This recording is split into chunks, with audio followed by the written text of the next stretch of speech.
It was there in the summer of '91 at FCA Lacrosse Camp that we began to dream about what it'd be like to pull together a team. To have an impact in the lacrosse community.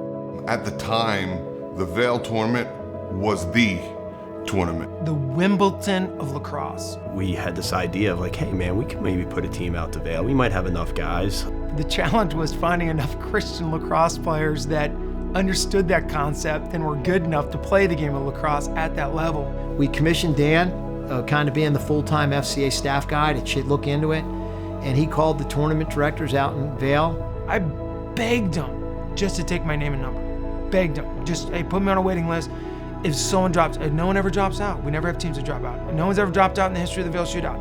Mid-May, 1992, roughly then, I get a call from Dan. We got into the Vail Shootout. We got into the Vail Shootout, but we don't have a team. What are we gonna do? I went to Frank and said, I think we should just book 20 flights. 20 flights in faith at $300 a pop on a credit card when you don't have that money in the bank to pay it. We started praying and calling people and saying, hey, you want to play for the FC lacrosse team? Hey, Frank, do you know this person? I'll call this person. He goes, they got this Vail thing and plane tickets and Gale this, and we might need you. I don't know, but we might. First question is, do you play lacrosse? Like, can you catch and throw? What's your lacrosse resume? Do you love God? Okay, yes, no, maybe. They ended up with 21 players, and 4 of them were high school players. They had just graduated from high school. We were like, good to go, let's move forward. We got our team together. So we show up, this is serious. That's when I looked at that roster and there was some fear and trepidation there. That we lined up to play the one team that was the biggest and greatest. Probably the greatest lacrosse team ever put together. Against 20 no-names. The way they looked, they had t-shirts on basically, and the teams, like Mount Washington and Green Turtle, came out dressed to the nines. We were a laughing stock. Who is this team? Who are they? What are they? Why are they here? Oh my gosh, we are gonna get killed by the Green Turtle. We're gonna get annihilated. We're so out of our league. This is crazy. But because the turtle was there, a lot of people came out to see him. At the end of the game, we'll ask ourselves one question. Did we play as hard as we could with the gifts that God's given us? That's the question. After the first 50 seconds, it went up 2-0. Then it was 5-0. This is gonna be so ugly. But FCA just kind of inched back and inched back. At halftime, Frank tells me to take a picture of the scoreboard because at halftime it was 5-5. It was tied score. Game goes into overtime. Tucker had just graduated high school, but here he is covering the greatest player of all time, Gary Gates. But Gary has the ball, he's up front, going to the goal, but the next thing you know is you see Gary Gates' stick helicopter checked, and the ball went on the ground, and the first overtime ended with no one scoring. Double overtime. And then David Kelly Jr. cut back. I fed him the ball backside. Bam. Scored the goal. Crazy.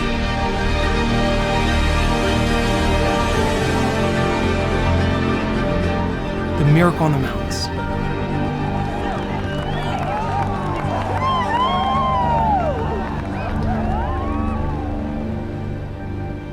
And we realized that you're a good God. You want to do something through this ragtag team. And we just praised the Lord and just thanked him. We did it quietly, we weren't trying to be rude, but we just praised and thanked God for his goodness, his grace, his mercy. And I remember all of us, the third that were committed in their faith, the third on the fence, the third that were there just to play lacrosse, we're all giving praise to God. When I heard that FCA had upset the Green Turtle, I was skeptical. I thought they were playing a joke on me. FCA winning that game was an amazing thing, and people thought, well, it was just maybe a fluke until the next game. Won the game and kneeled in the middle of the field, gave God glory. Enormous crowds came out just to watch FCA. The next day we had to turn around, and now we're in the semifinal game. They heard that we were actually having Bible study. They hired a pastor to fly in and do a chapel and a prayer with them before the game. The newspapers, they're writing about God. That's pretty cool. Came out here, Bill, with a little different kind of purpose than a lot of teams out here. We came in here to represent Fellowship of Christian Athletes and that national organization. I think that team showed that the strength of relationships off the field carries on to the field. That they would invite me to play with them and love me for where I was.